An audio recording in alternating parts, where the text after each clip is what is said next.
qui a pu se passer pour... Ce qui a pu se passer, c'est que c'était une commune, il y a 20 ans, inhabitable.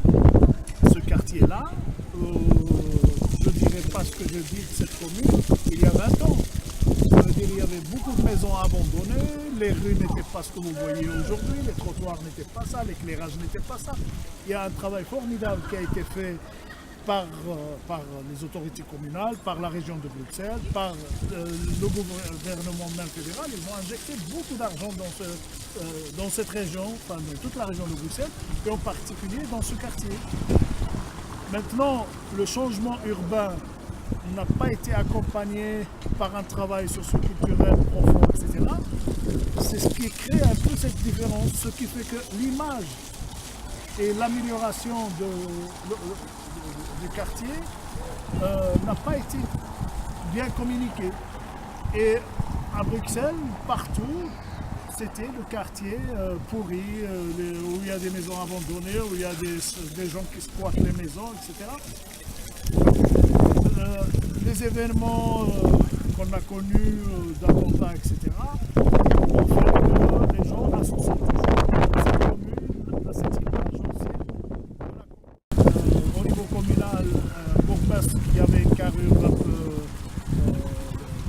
particulière, qui était déjà ministre, etc., et qui est devenu bourgmestre de cette commune. Et il y avait la presse flamande qui n'étaient pas d'accord avec sa politique, etc., qui ont aussi ajouté de l'huile sur le feu. Parce qu'à chaque fois qu'il visite une mosquée ou qu'il fait une déclaration, entre parenthèses, en faveur d'une communauté ou de multiculturalisme, etc., eux, ils sautent sur l'occasion pour dire que voilà, ils favorisent les intégristes et les laxistes, parce qu'il y a certaines presses qui veulent à ce qu'il y ait un gendarme ou un policier dans chaque coin de Molenbeek, ou je ne sais pas moi, des caméras de surveillance partout, etc. Et puis on a certaines politiques qui veulent plutôt passer par l'éducation, plutôt passer par la sensibilisation des gens, etc., pour créer justement une vie harmonieuse entre communautés.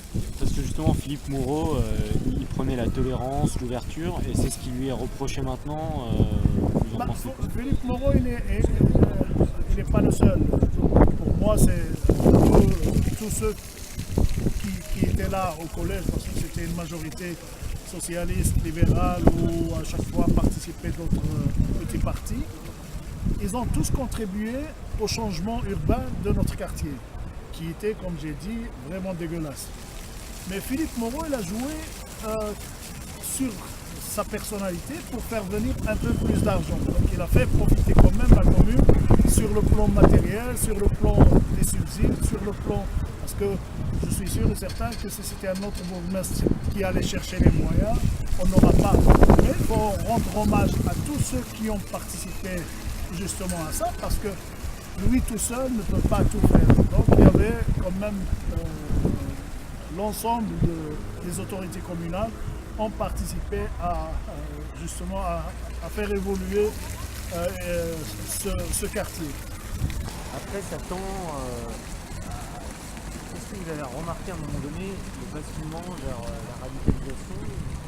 Non, on ne peut pas parler du basculement par rapport à la radicalisation, parce que dans le cas de certains jeunes, bien que le premier, celui qui partait en Syrie, etc., lui, c'était un voyou notoire, c'était quelqu'un qui l'affichait, qui affichait avec une barbichette et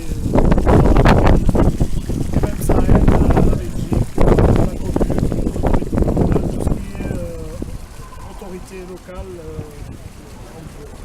Par contre, les autres jeunes, c'est une vraiment surprise pour nous, pour leurs copains du parce qu'ils ne s'attendaient pas du tout à les voir du jour au lendemain devenir des bombes humaines.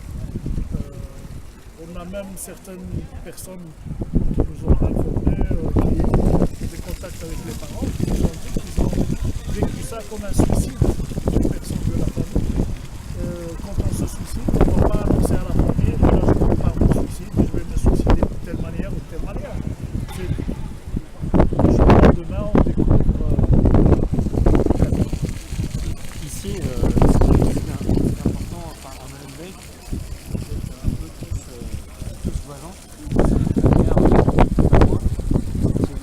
voisins de Salah et Brahim. Ces jeunes-là, vous les avez rencontrés dans les centres de jeux? Pas dans notre centre de jeunes, mais j'imagine qu'ils ont fréquenté sûrement l'une ou l'autre association parce qu'on est nombreux à travailler sur le quartier. Par contre, je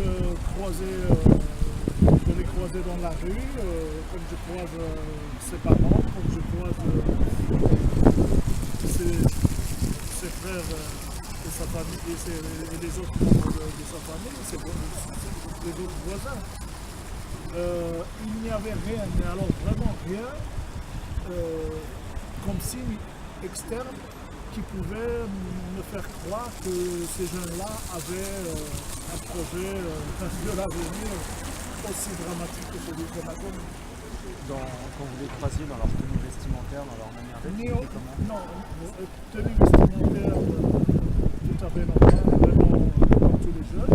D'ailleurs, leurs copains, leurs jeunes, les jeunes qui les fréquentaient de près, disaient il y a un des frères qui fumait un guitare, qui allait danser, qui vivait vraiment avec eux. C'est ça ce qui est encore plus étonnant. C'était plutôt Brahim ou Salah? Plutôt Brahim. Salah, c'est quelqu'un qui est très timide, qui rase comme ça les rues, qui salue gentiment tout le monde, mais il n'avait aucun comportement agressif ou qui le montre. Maintenant, il y a des choses qui manquent, on ne peut pas dire que tout va très bien. Notamment au niveau de la scolarité, il y avait quand même beaucoup de problèmes parce qu'on a ici une Athénée royale où l'enseignement n'était pas tout à fait ça. Aujourd'hui, il commence à améliorer un peu la situation, mais par exemple, on a des ateliers ici qui datent de la fin du siècle. On apprend encore aux jeunes à faire le tourneur et quand ils sortent de ces études-là, il va chercher du travail, il va se rendre compte le métier sur des machines, sur des vieilles machines. On a aussi un problème au niveau des lois associatives par exemple, où on a beaucoup d'associations qui travaillent, qui font le travail associatif comme un travail de bureau. Ça veut dire qu'ils travaillent il vient ouvrir l'association à 9h, il ferme à 5h, et puis le soir, la majorité des jeunes se retrouvent dans la rue, abandonnés à leur sort.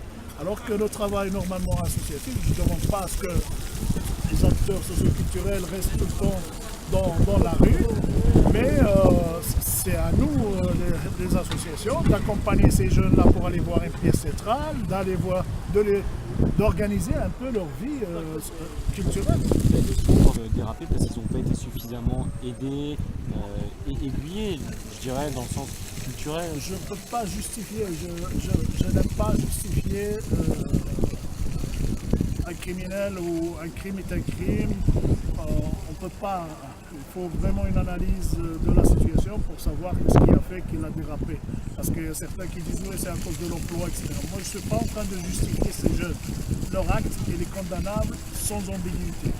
Maintenant, je dis, en ne travaillant pas sérieusement avec ces jeunes, en les abandonnant à leur sort, on donne beaucoup plus de personnes à ces recruteurs de jeunes qui transforment en criminels. Donc, ils deviennent des personnes faciles parce qu'on les fragilise culturellement. Parce qu'on ne leur fait pas aimer la vie. Quelqu'un qui tourne en rond et qui ne sait pas quoi faire de ses heures, etc., ou de ses soirées, et qui, bon, il y a certains qui passent leur temps sur l'internet, d'autres qui passent leur temps dans raser les murs du quartier, etc. Mais si on leur donne la possibilité de vivre mieux leur temps libre, je suis sûr et certain, on va leur faire aimer la vie. Et ça va les empêcher d'aller se transformer, d'aller se tuer, tout simplement, parce qu'ils sont en train de tuer, mais ils se suicident aussi, ils se tuent aussi. Mais pourtant, Brahim, Salah, on a l'impression qu'ils s'amusaient, ils avaient un bar, ils avaient des amis. Non, c'est un bar qu'on lui a fermé ces derniers temps, ça doit être un petit café où ils vont chercher chez soi. Salah, on a appris qu'il a été mis à la porte parce qu'il avait un travail, apparemment, il a été mis à la porte il y a quelques mois ou quelques années. Maintenant, moi je ne connais pas vraiment leur vie, je parle d'une manière générale, et je ne dis pas que si on leur offre tout ça, on va empêcher les attentats ou on va empêcher que les jeunes se comportent comme ça, mais on va diminuer en tous les cas les risques.